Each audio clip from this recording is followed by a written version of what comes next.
तो अगर भाग्य स्थान में राहु बैठे हैं यानी नवम भाव में राहु स्थित हैं, तो वो आपके जीवन में बहुत सारी जगहों पर ऐसी परिस्थितियां उत्पन्न करेंगे जहां पर आपको लगेगा कि शायद भाग्य आपका साथ नहीं दे रहा है। बार बार आपको ये महसूस देगा कि भाग्य में आप 4 नहीं 5 कदम 50 कदम पीछे आ रहे हैं। कहने का मतलब राहु नवम भाव में बैठकर आपके भाग्य पर ये जो जटिलता, ये जो कठिनता लाएंगे, क्या ये कठिनता और जटिलता हमारी जिंदगी को बर्बाद कर देगी? उसको समझने के लिए दर्शकों पहले हमें बचपन से इसकी रूपरेखा को देखना पड़ेगा कि राहु नवम भाव में बचपन में हमारे साथ क्या करेंगे। और ये बात पहले क्लियर कर दूं कि मान के मत बैठ जाइएगा कि राहु नेगेटिव रोल दे रहे हैं, और ये भी मत मान के बैठ जाइएगा कि आपके भाग्य में 4 चांद लगा रहे हैं, क्योंकि मानना क्या है ये वीडियो के अंत तक ही समझ में आएगा। चलिए खैर बात को बढ़ाते हैं आगे और बचपन की बात करते हैं कि राहु नवम भाव में बैठकर आपके बचपन में सबसे पहले आपको आपके परिवार के साथ कुछ दिक्कतें पैदा कर देता है।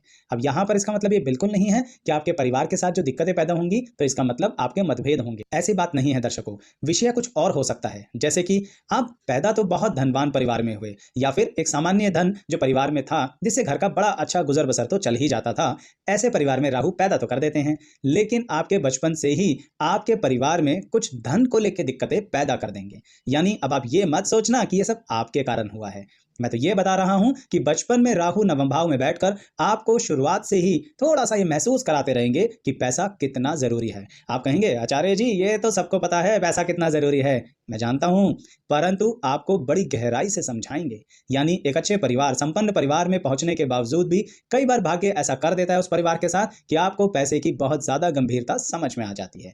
परंतु ये प्रश्न उठता है कि ये जो गंभीरता समझ में आई, इसे आपने कितना गंभीर लिया? इसको समझने के लिए थोड़ा सा आगे बढ़ते हैं और आपकी टीन एज की बात करते हैं। यानी राहु नवम भाव में बैठकर अब आपको ऐसे ऐसे लोगों से मिलाएगा, ऐसी ऐसी मित्रता कराएगा जो किसी को समझ नहीं आएगी, ना तो आपके परिवार के लोगों को, ना ही आपके साथ के लोगों को। यानी आपके मित्र थोड़े से डिफरेंट ही होंगे। लोगों को लगेगा आप ऐसे मित्रता कर कैसे लेते हैं? आप जहां भी पहुंचते हैं वहां पर बड़े अच्छे से रिलेशंस बना लेते हैं, बड़े अच्छे मित्र बना लेते हैं। अब आप सोचने में और समझने में ये मान के चल रहे होंगे कि आचार्य जी नेगेटिव मित्रों की बात कर रहे हैं। बिल्कुल नहीं, राहु नवम भाव में आपको बहुत फैंटास्टिक कॉन्टैक्ट्स देते हैं टीन एज से ही। यानी आपके मित्र बहुत अच्छे होंगे, आपकी उम्र से बड़े होंगे। इसलिए मैंने बोला कि लोगों को समझ नहीं आएगा कि ये मित्र बने कैसे, कैसे लोग आपसे प्रभावित हो जाते हैं, कैसे आप किसी के पास भी जाके कोई भी बात शुरू कर देते हैं, कैसे आप लोगों को अपनी तरफ आकर्षित कर लेते हैं, किस तरह से लोग आपसे अपनी बातें कर लेते हैं, और वो जो बड़ी उम्र, आपसे बड़ी उम्र के लोग हैं वो भी आपसे प्रभावित होकर एक मित्रता का व्यवहार कर लेते हैं।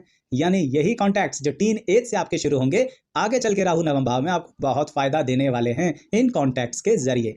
इसीलिए राहु नवम भाव में जब पढ़ाई की उम्र में बहुत बड़ा निर्णय कराते हैं यानी डिसीजन कराते हैं तो वो भी लोगों को समझ नहीं आता। सही बताऊं तो राहु नवम भाव में बैठकर लोगों को कंफ्यूज करता रहता है, पर किस तरह से देखते हैं और समझ में आएगा। तो मैं ये कह रहा था कि आपके नवम भाव में बैठकर जब आपकी एजुकेशनल क्वालिफिकेशन का टाइम आता है तो एकदम से राहु नवम भाव में आपको एक बहुत अच्छा गुरु दे देते हैं।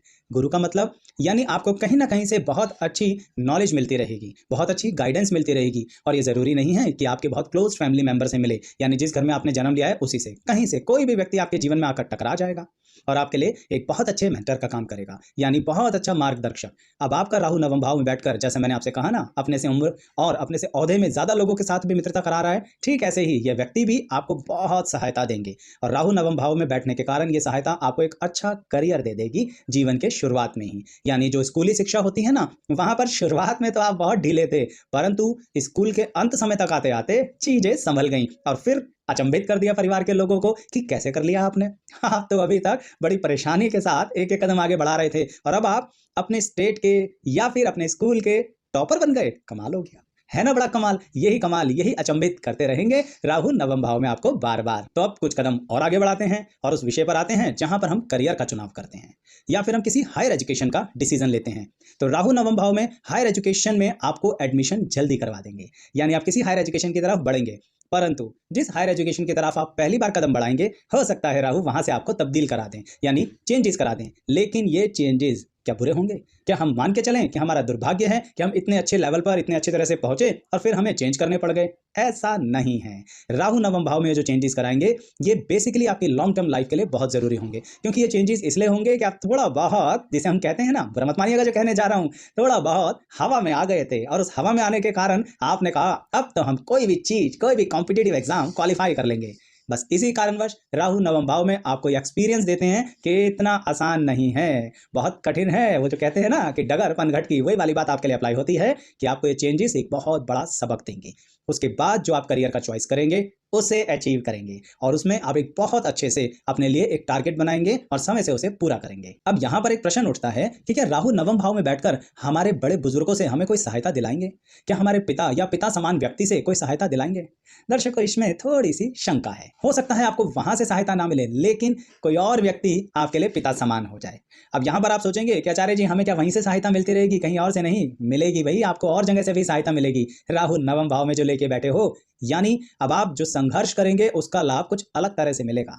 किस तरह से? देखिए, उसे समझने से पहले एक बात कहूंगा कि अगर आप ये देखना चाहते हैं कि आपके किसी अपने करीबी व्यक्ति का राहु कहीं और बैठा है तो कैसा फल देगा, क्या वहां का प्रभाव ऐसा ही होगा या कुछ और बदल देगा, तो आइए ना हमारी प्लेलिस्ट पर, जिसमें राहु किसी भी भाव में बैठकर कैसा फल देते हैं वह जानकारी है।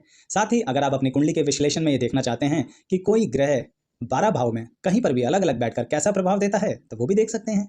हमारे चैनल पर सभी ग्रहों की वीडियोस अलग अलग भाव में बहुत विस्तार से देने की कोशिश करी गई है। और अगर आपको हमारी ये कोशिश जरा सी भी ठीक लगे ना, तो लाइक कर लीजिएगा इस वीडियो को भी और उन वीडियोस को भी जिनको आप देख रहे हैं। चैनल सब्सक्राइब कर लीजिए, क्योंकि कंटेंट आता रहता है और आपके लिए अवेलेबल होता रहता है बेल आइकन को प्रेस करने से। तो बात को आगे बढ़ा रहे हैं और राहु नवम भाव में उस क्षेत्र के बारे में बात कर रहे हैं जहां पर हम ये कह रहे थे कि क्या हमें अगर पिता से सहायता नहीं मिलेगी तो क्या कहीं और से सहायता मिलेगी, या फिर हमारा संघर्ष हमें कोई फल देगा। तो उसको समझने से पहले अपने संघर्ष को समझते हैं कि राहु नवम भाव में संघर्ष कराएंगे। बिल्कुल। Ever wondered why law of attraction कि राहु नवम भाव में संघर्ष कराएंगे?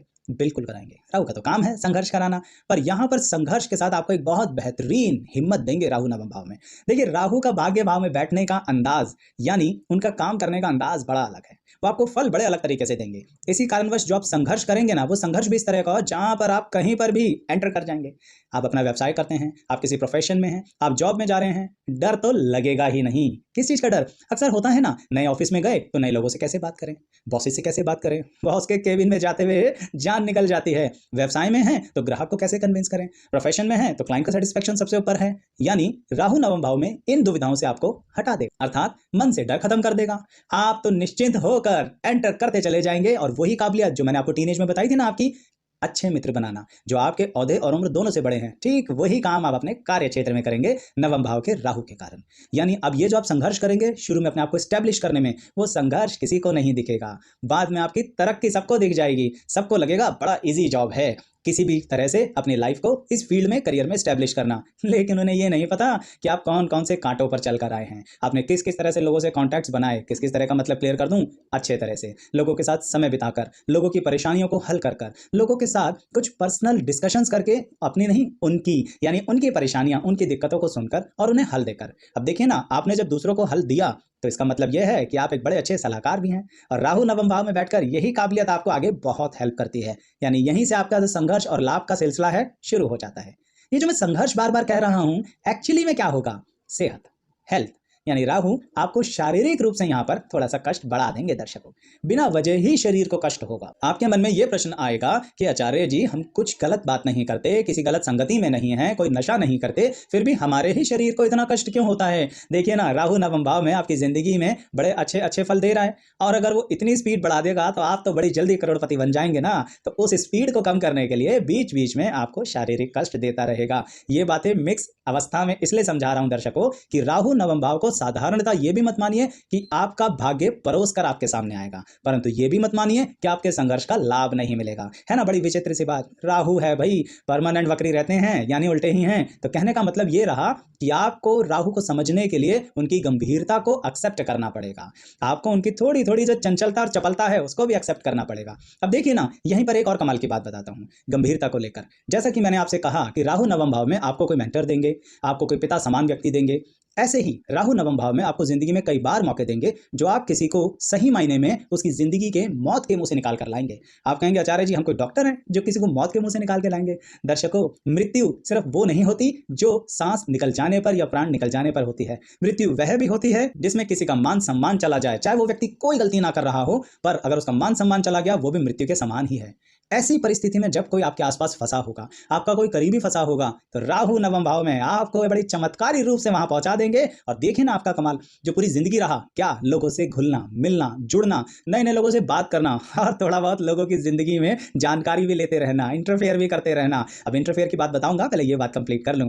तो मैं ये कह रहा था, इस कारणवश आप उनसे उनकी तकलीफ पूछ लेंगे जो बाकी तो कोई पूछ नहीं रहा, और आप फिर उनकी तकलीफ में चमत्कारी रूप से आइडिया देंगे, साथ देंगे, पूरा का पूरा उनका साथ निभाएंगे। और फिर एक और कमाल होगा, जितना आप उनका साथ निभाएंगे उतना राहु नवम भाव में आपका साथ देगा। है ना कमाल की बात। कोई लोग नेगेटिविटी में ये कहा करते थे, मैंने सुना है कई बार, कि अगर मुझे सामने वाले को बर्बाद करना है तो मैं दिल से बर्बाद करूंगा। मान लीजिए कुछ लोगों की नेगेटिविटी ऐसी होती है जिसके अंतर्गत वो अपनी एक आंख फोड़वा सकते हैं अगर उनको ये आशीर्वाद मिले कि सामने वाले का डबल नुकसान होगा।